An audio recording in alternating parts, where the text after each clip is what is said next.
This is why I'm settled and content with the OG edition and copy of Final Fantasy VII. I'm from the second generation of gaming, 8-bit era of pixels and game engines. I don't care for graphics. I don't need any remakes or rebirths like this abomination. So if you have a Final Fantasy VII remake with the intermission, all 100% platinum, all cleared as rankings and finish line, now as you load up Rebirth, you get nothing but summons. You're pretty much back to square one. You're a Harvard graduate, smarter, bolder, faster, craftier, and wiser. Congrats, woohoo, way to go. Now enjoy your brand new career as a bag boy at a grocery store in the inner city. Isn't it supposed to be Disc 1 to Disc 2 and inevitable coming soon, Disc 3, and not some Episode 1, Episode 2, and so on and so on? That's supposed to carry all your data, the monsters, the newer summons, the new equipment, abilities, magic, items, material, weapons, and also with your companions, and then you scale upwards and to higher levels than the previous installments. This is how yours truly would have did. Remake level and all of its fixes scaled to max level 35.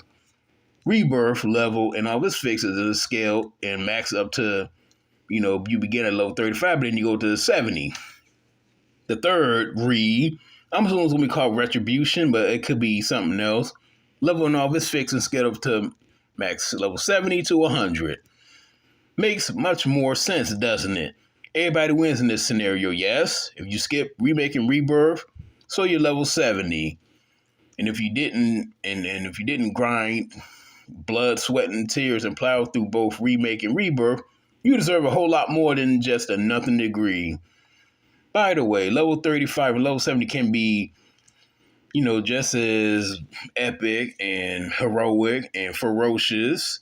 Just cap it based on the disc respectively. Why not just do that instead of back to zero, but enjoy some summons you'll end up getting anyways throughout Rebirth and the other one. So that defeats the triple P's point, purpose, and passion for playing them, other than just to get platinums. Personally, I'll just wait for the Final Fantasy VII refinish and have all the discs and play them like so. Why time and patience are very beautiful aspects in life and nature. Why settle for playable works in progress, glorified stamps when these game developers could just make it happen like they did 30 to going on 40 years ago? Gamers better wake up now, quit being played and wiser before this will be the norm too. Why these breeds are nothing more than just glorified episodes. Like with my rant last year about Square Enix milking their never-ending cow called Final Fantasy VII with their episodic, like Rees, the Make, the Intermission, and now the Birth, calling it now, they probably going to call the next episode Retribution. But if I'm wrong, then I'm wrong. If I'm right, I'm right. Originally, 27 years ago, it was all on 3 discs, 3 of them.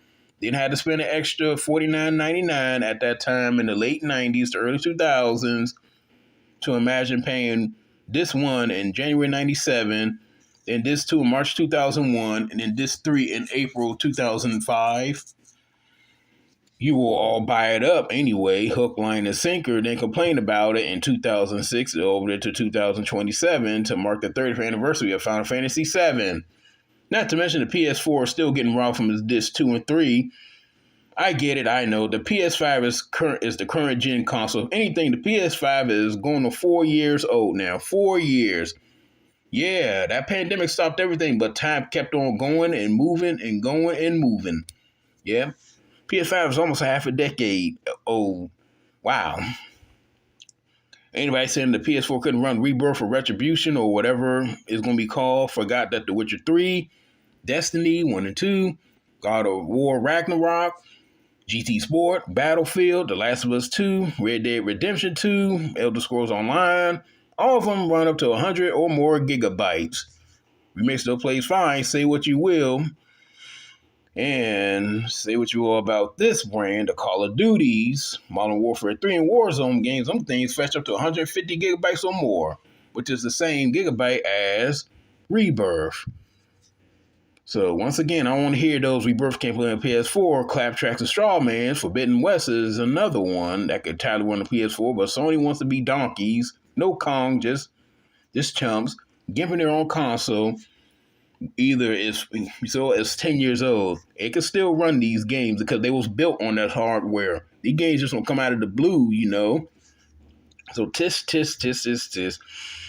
I thought that was a Microsoft thing, Sony, to gimp your own console. But that was the mandatory shut up in your gamer's face. You will own nothing and you will like it. Norm of gas, games as a service, and phasing out physical copies.